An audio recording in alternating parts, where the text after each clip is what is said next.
Regarding the robbery incident, I have a question. Your father involved in the robbery?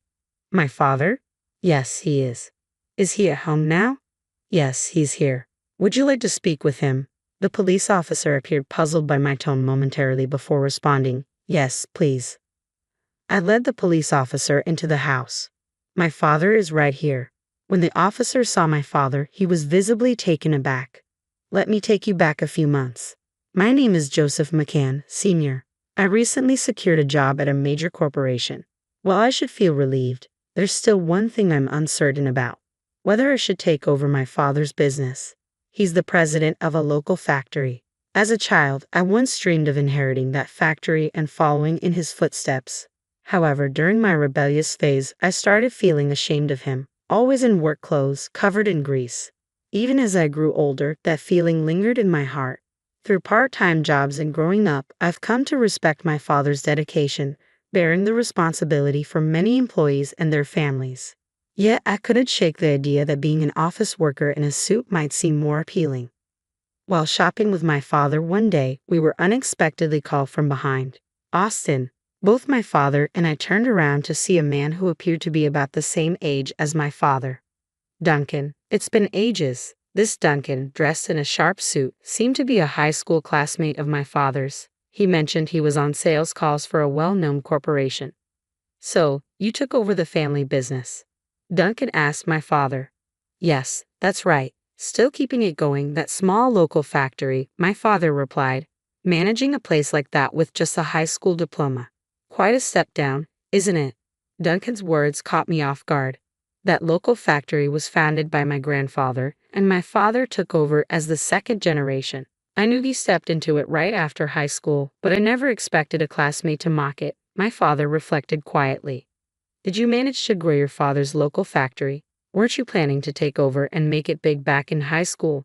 Duncan's smile remained fixed as he prodded my father. Well, no. Unfortunately, I didn't have the business acumen.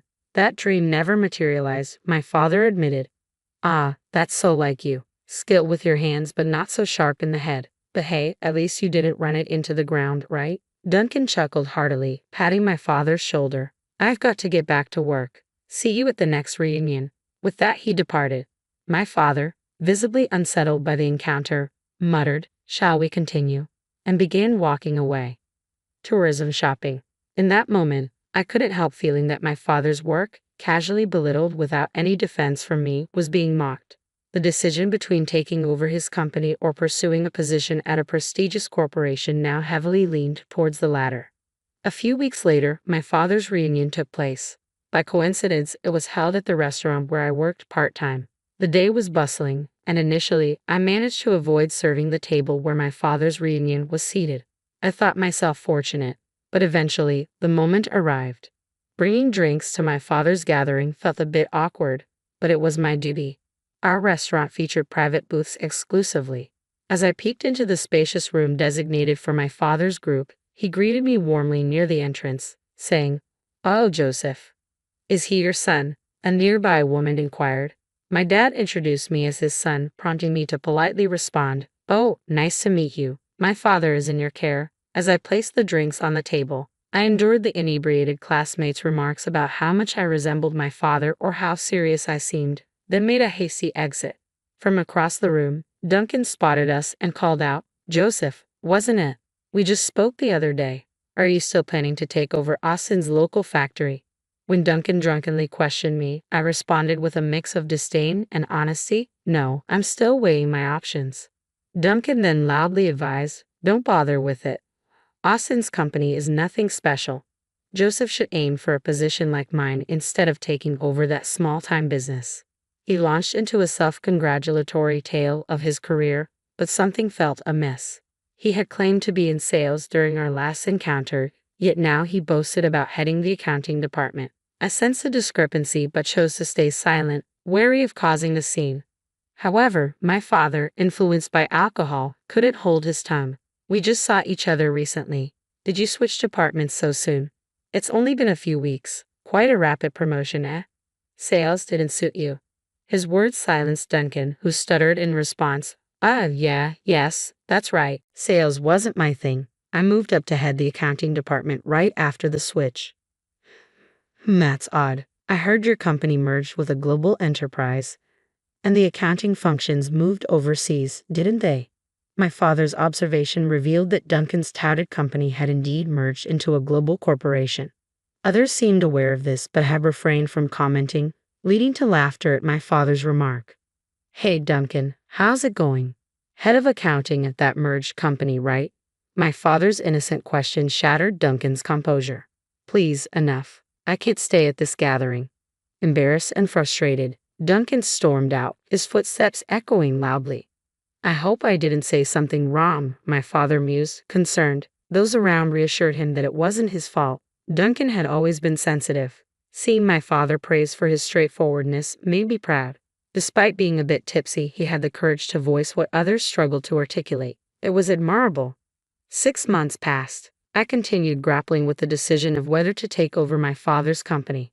The uncertainty weighed on me daily, leaving me increasingly confused. Then, one relaxing day at home, the doorbell rang. Since my mother wasn't home, I answered it. Yes. Hello, Mr. McCann, right? The visitor was a uniformed police officer. Startled, I replied nervously, yes, that's right, as worry crept in about what might be wrong. The officer said, I have some questions for your father regarding a robbery. Robbery? My father, I repeated, shocked. Yes, he's at home. Should I call him? Yes, he's here. Would you like to see him? My tone left the police officer momentarily puzzled, but he responded, yes, please. I pointed to this photograph on the altar. Here's my father, I explained. He passed away in a traffic accident. Oh, I'm sorry for your loss, the police officer said sympathetically. I asked him, who accused my father of robbery. I can't disclose that information. I apologize for the intrusion today. After expressing his regrets several times, the police officer departed. Who could have accused my father of robbery? I was frustrated, but soon found out. A few days later, I was at my father's local factory, now taking over since his passing. My mother had been helping out, but at over 50 years old and having limited experience with my father's work, it felt inadequate. It was up to me now. That's when Duncan burst in, demanding, Austin, come out. Give back what you stole. The factory's noise drowned out his words, but Duncan's voice cut through clearly, startling me. I wasn't the only one taken aback. The other workers paused in surprise as I addressed Duncan. My father isn't here. Then he's at home. Call him here. I've been robbed and I'm in trouble. Among the workers, I heard someone murmur, robbed the boss. Duncan, arms crossed, remained resolute, angrily insisting, bring out Aston. I confronted him. My father wouldn't steal from anyone. Are you sure there isn't a misunderstanding? No, it was Aston. He must have been jealous of my job at a big company and took my wallet. Fortunately, I didn't have it on me, but it's unacceptable that he robbed me. The police are useless, so I came here myself. Let me talk to Aston. Oh, when did this robbery supposedly happen? About 2 weeks ago, Duncan replied hesitantly, sparking murmurs among the workers. He seemed taken aback by their reaction. When I pressed him, it really was 2 weeks ago. Duncan's temper flared at my persistence. He shouted, what's the matter with you? Why do you keep questioning me? I already told you it was 2 weeks ago. I and Elite came all the way to this small, greasy local factory. Let me see Austin now. Duncan's outburst ignited a surge of heat in my chest.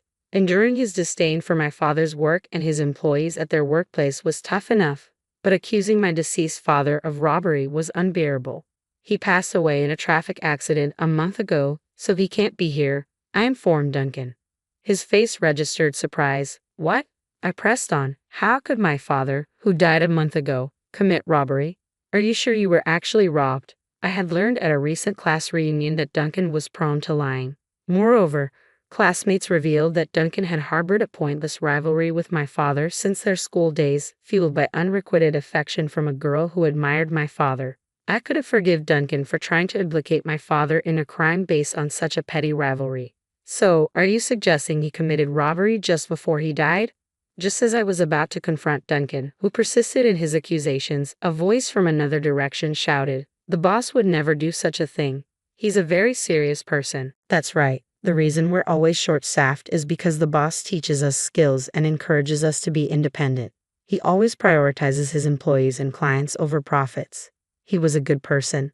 The voices defending my father echoed, causing Duncan to falter. Their praise deeply moved me. I felt ashamed for ever thinking my father's work was embarrassing. He was a boss respected by his employees and loved enough for them to defend him even in this situation. Tears welled up in Duncan's eyes as more voices in support of my father echoed through the factory. I delivered the final blow.